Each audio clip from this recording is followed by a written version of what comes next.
बाकी भाषा को मैंने महज किताबों में रखा, हिंदी को सब जगह मैंने अपने भावों में रखा। ये हिंदी भाषा ही है जो देश के विभिन्न धर्मों और संस्कृतियों के लोगों को एकता के सूत्र में पिरोती है। देश को एक रखने में हिंदी का बहुत बड़ा योगदान है। 14 सितंबर का दिन इस हिंदी को समर्पित है।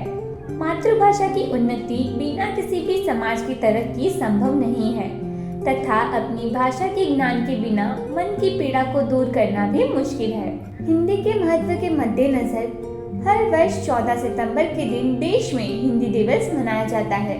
आजादी मिलने के 2 साल बाद यानी 14 दिसंबर 1949 को संविधान सभा ने एक मत से हिंदी को राजभाषा घोषित किया था। इस निर्णय के बाद हिंदी वर्धा के अनुरोध पर 1953 में पूरे भारत में 14 सितंबर को हर साल हिंदी दिवस के रूप में मनाया जाने लगा। 14 सितंबर 1953 को पहली बार देश में हिंदी दिवस मनाया गया। तब से हर साल पूरे देश में हिंदी दिवस बड़े ही उत्साह से मनाया जाता है। दोस्तों, हर भारतीय नागरिक के लिए हिंदी दिवस का बेहद खास महत्व है। भारत विविधताओं से भरा देश है।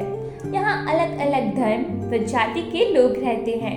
अलग अलग भाषाएं, बोलियां बोलने वाले, अलग अलग वेशभूषा, खान पान व संस्कृति के लोग रहते हैं। ये हिंदी भाषा ही है जो देश के सभी लोगों एकता के सूत्र में पिरोती है। देश को एक रखने में हिंदी का बहुत बड़ा योगदान है।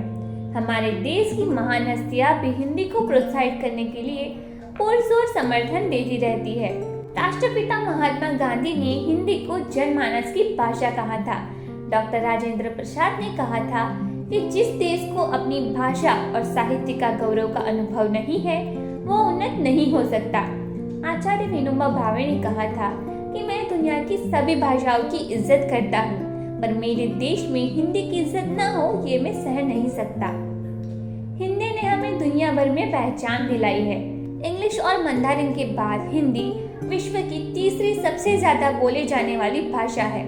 हिंदी को वैश्विक स्तर पर बढ़ावा देने के लिए 10 जनवरी को हर साल विश्व हिंदी दिवस भी आयोजित किया जाता है। हिंदी सिर्फ भाषा या संवाद का साधन नहीं है, बल्कि हर भारतीय के बीच सामाजिक और सांस्कृतिक सेतु भी है। हिंदी का महत्व इस बात से पता चलता है कि दुनिया भर के 170 से अधिक विश्वविद्यालयों में हिंदी एक भाषा के रूप में पढ़ाई जाती है। हिंदी भाषा भारत के बाहर 20 से अधिक देशों में बोली जाती है। समाज में आपसी बातचीत और संचार करने के लिए किसी एक विशेष भाषा या बोली की जरूरत होती है। भाषा के माध्यम से ही समाज एक दूसरे के विचारों का आदान प्रदान करना संभव हो पाता है। समाज की इस जरूरत को हिंदी ने ही पूरा किया है। हिंदी से ही हमारा समाज और हमारा देश का निर्माण हुआ है। हिंदी हमारे देश की राष्ट्रभाषा ना सही, लेकिन राजभाषा जरूर है, जिस पर हमें हमेशा गर्व होना चाहिए। हम सभी देशवासियों को हिंदी को और अधिक बढ़ावा देने के लिए कदम से कदम मिलाकर चलना होगा। हिंदी भाषा नहीं, भावों की अभिव्यक्ति है। यह मातृभूमि पर मर मिटने की भक्ति है। दोस्तों, हिंदी महज भाषा नहीं है, बल्कि हमारी पहचान है। हिंदी बोले, रोजमर्रा के व्यवहारिक जीवन में अमल में लाए, हिंदी सीखे और सिखाए। इन्हीं विचारों के साथ मैं अब अपनी वाणी को यहीं पर विराम देना चाहूंगी। आपका बहुत बहुत धन्यवाद और आप सबको हिंदी दिवस की ढेर सारी शुभकामनाएं।